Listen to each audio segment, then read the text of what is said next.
Archbishop Bernardino Auza, Mr. Roger Santos, President of ANCOP Foundation USA, all the members of ANCOP Foundation USA, and the representatives of the other organizations present here today.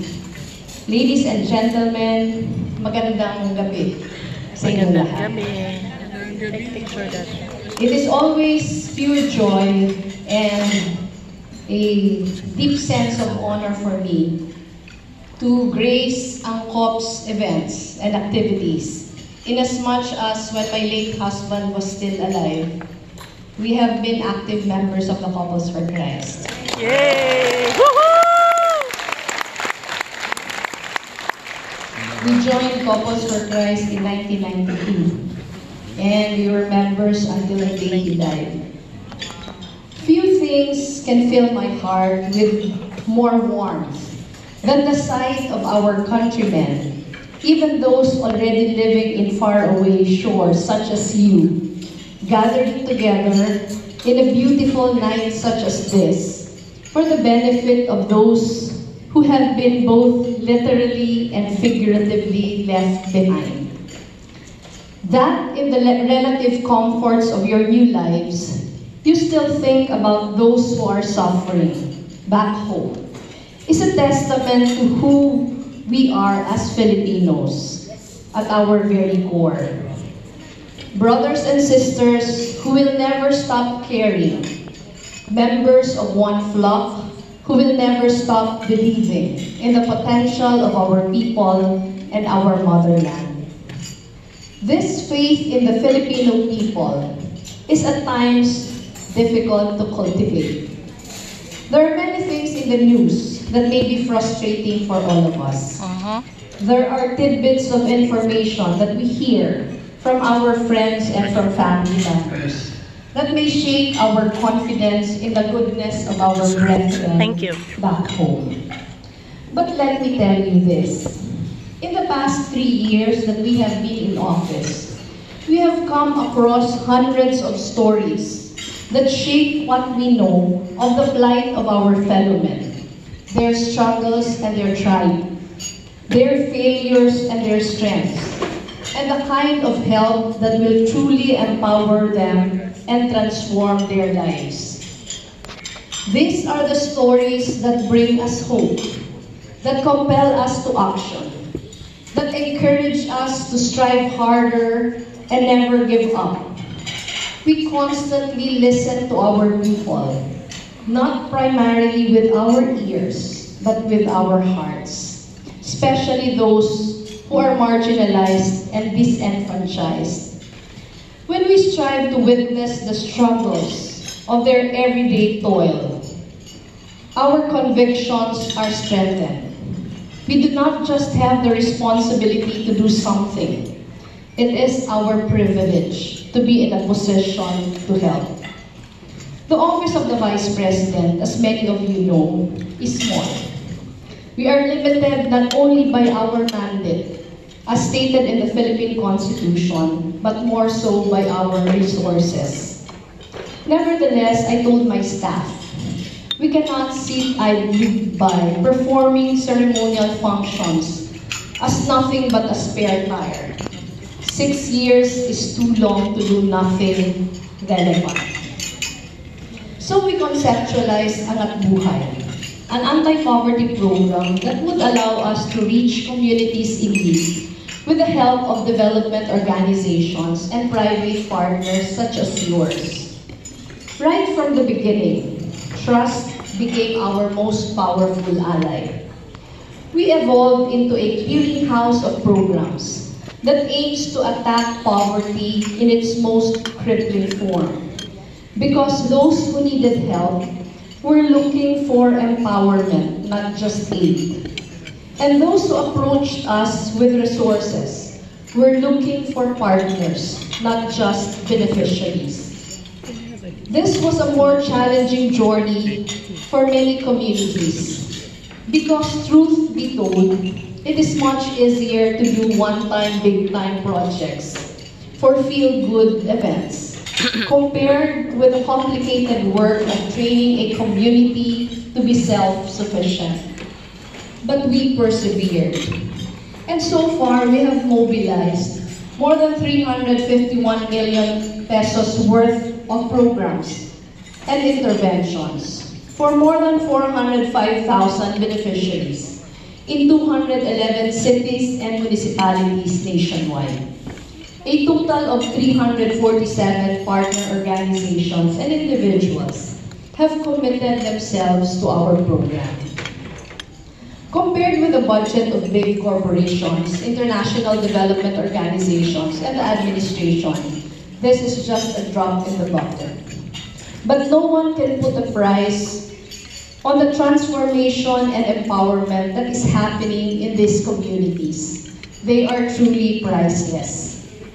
For over a year now, ANCOP USA has been instrumental in our work to uplift people's lives and fight the more critical war of extreme poverty in our adopted communities.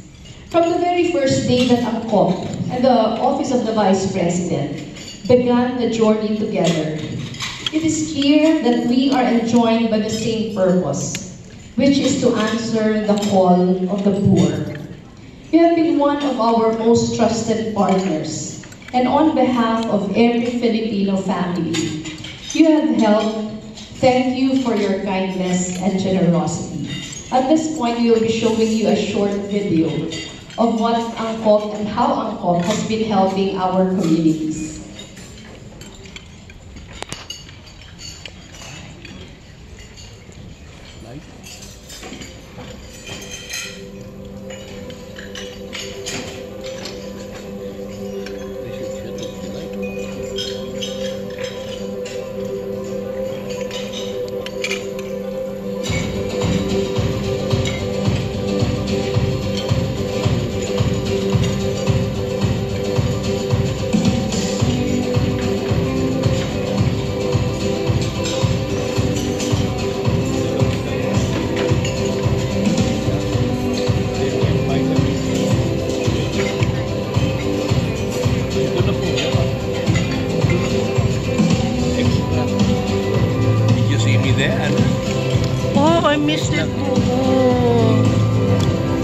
Remind nyo ako pag andyan po kayo, ha?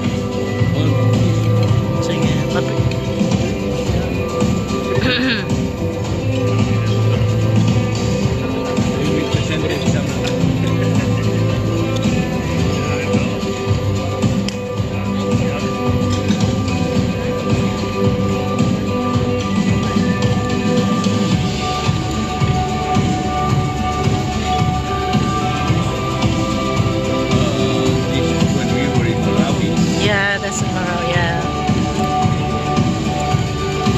Andyan ka po kayo? I was there. Yeah, okay.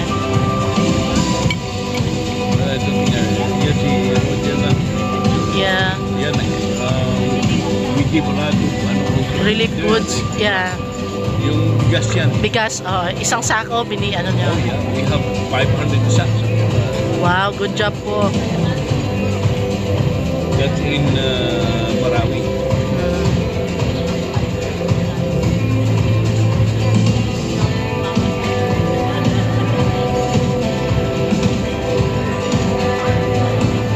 This would be good with coffee, original coffee. Nadili ng konti. But this is good, right? Yeah, tiramisu. Right, Mark? Right, is it good, Daddy? Good, right? What did you try? Everything is good. Everything is good.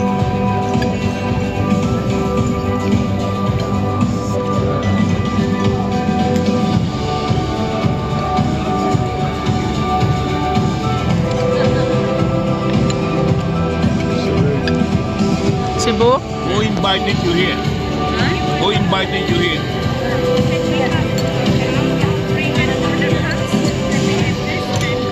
Her advocacy in working with the poor really jives with our with Corpus Christ.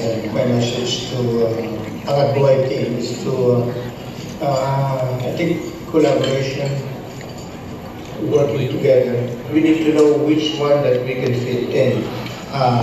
and provide the best support for us. Because we don't want like one time, it has to be ongoing.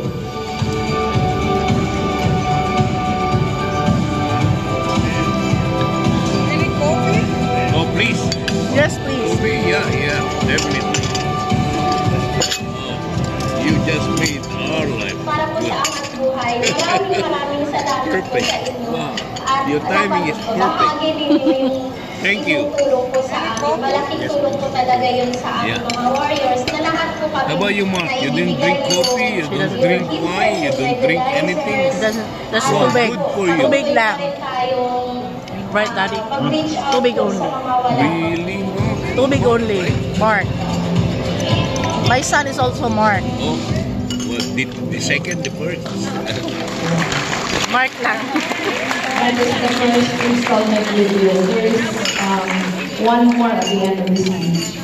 For me personally, what is most touching about the assistance that we provide through Angat Buhay is how these have made a world of difference in the lives of the people we help. Imagine the difficulty of parents of children with cerebral palsy in bringing them to regular checkups. Some are already too big or too grown up to be carried. But these loving mothers and fathers carry their children anyway. The hip seats and carriers you have provided have allowed them huge relief in bringing their loved ones to the clinics and hopefully to other places that will give them better quality of life, like a chance to experience the sight of a butterfly, for instance, or the magic of a sunrise in a park. The nebulizers and other medical apparatus you have given have allowed parents to give first aid in their homes. This means the world, especially to those who live far from health facilities, and provide a much-needed comfort for those who have to endure the trip to bring Thank you, their ma'am. children to the hospital. A remote municipality in San Benito, Cebu now has a functioning mental health facility thanks to the X-ray machine and medicines you have donated. In fact, being the only existing mental health facility in northern Cebu, neighboring communities have started hearing about this facility, and some patients from nearby municipalities are already being brought there when they need help. Not only that, a hospital in a mountainous barangay in Naga now has enough equipment to cater to the needs of patients in its vicinity. Because of the medical supplies and vitamins you have provided, we have improved the quality of life of many of our kababayans back home, including senior citizens and the urban poor. We have also been able to save many lives and rescue trapped residents during the floods caused by the monsoons and typhoons, thanks to the rubber boats you gave us back in 2018. Indeed, no help is too small. With every help you have given, people's eyes light up and their smiles beam with happiness and gratitude. But like we always say, there is still so much to be done. As we celebrate the fruits of our partnership, another opportunity to help opens up. Children in remote communities are dropping out of school, not because they find it hard to wake up in the morning, or because the lessons are too hard, or due to bullying and other big concerns in some big cities. They are dropping out because even if they wake up at 3 o'clock every morning, they reach their school late, hungry and tired, because they live so far away from their place of learning and have to walk because either of the absence of roads or the inaccessibility to public transport. So we started asking ourselves, what kind of future is in store for our youth if this is what they have to go through every day just to get to school? If you truly believe that the youth represent hope for the future, it is our responsibility to give them the tools they need today so that they can save our divided and conflicted world. That is best done through quality education. In Siayan, Zamboanga del Norte, in Mindanao, the poorest municipality in the country from 2003 to 2009, students walk steep slopes and cross rivers that swell during the rainy season.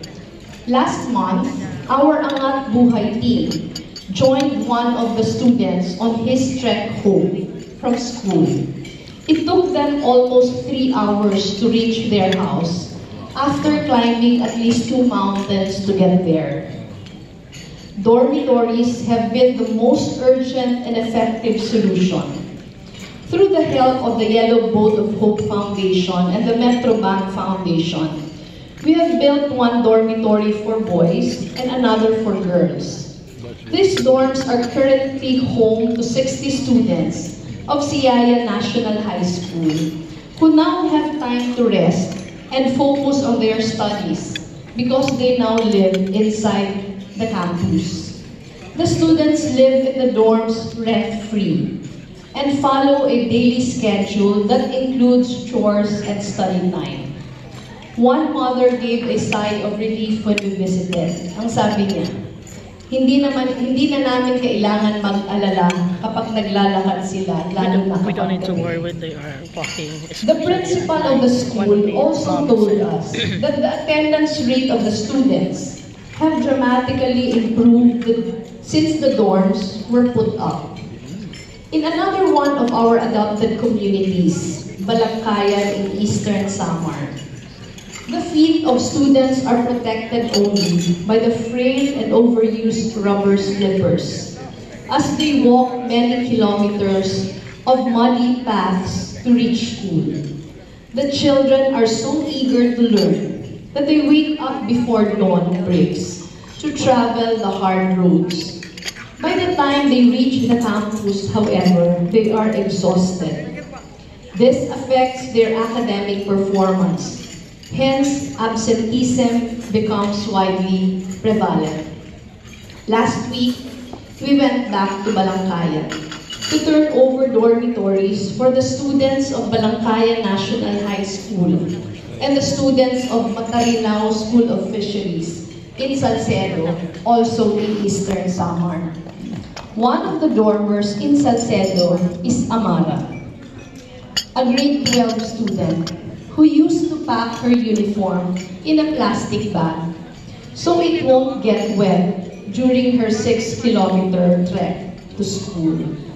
Another student, Jessica, a grade 11 student who dreams of becoming a flight attendant, used to walk 9 kilometers for 2 hours each way with her sister. Despite their fear of the long walks, especially at night when it gets dark, Jessica persevered. Ang sabi niya po sa amin, edukasyon lang kasi ang pag-asa namin para makaahon sa hirap. Now, Amara and Jessica won't have to suffer every day because they are now living rent-free in the dormitories.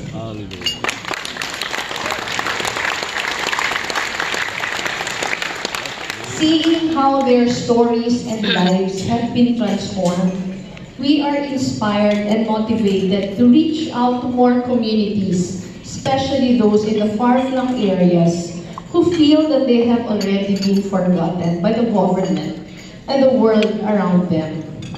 Take for example, Sumilao, a small town in the mountainous regions of Bukidnon in Mindanao.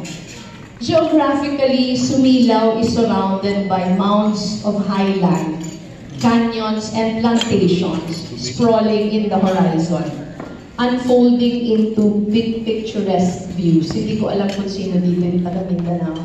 But anyone who is from Mindanao would agree that Bukidnon is very beautiful. Sumilao rests at the foot of Mount Kitanglad, the fourth highest mountain peak in the Philippines. It gets its name from a Bukidnon phrase, Kon Sumilao Da, which means when light comes again. a phenomenon that happens every afternoon in the sleepy town, as heavy rains clear the sky just before the sun sets.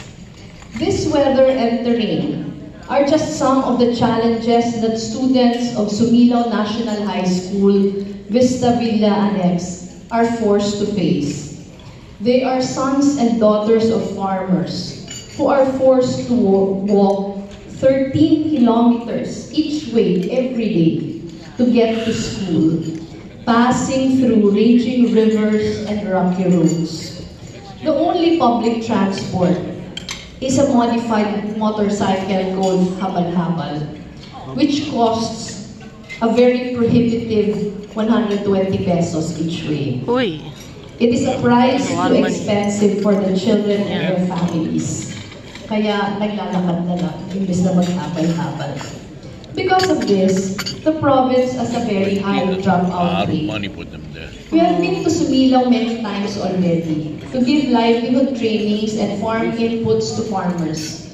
We have also been able to build a dormitory for girls in Sumilao National High School with the help of the Rotary Club of Makati. But there is an urgent need for a dormitory for boys also. We hope that just like Siayan, the dropout rate will lessen when the dormitories are built and more students will be motivated to pursue their studies. We want to comfort the parents of these dormers so that they won't have to worry about their children traveling long distances. We want to nurture students' love for learning so that they will be ready to conquer the world when the time comes. Together, we can work hand in hand to answer the call of our people in need, to keep the light shining, not only in Sumilao, but in many different parts of the country.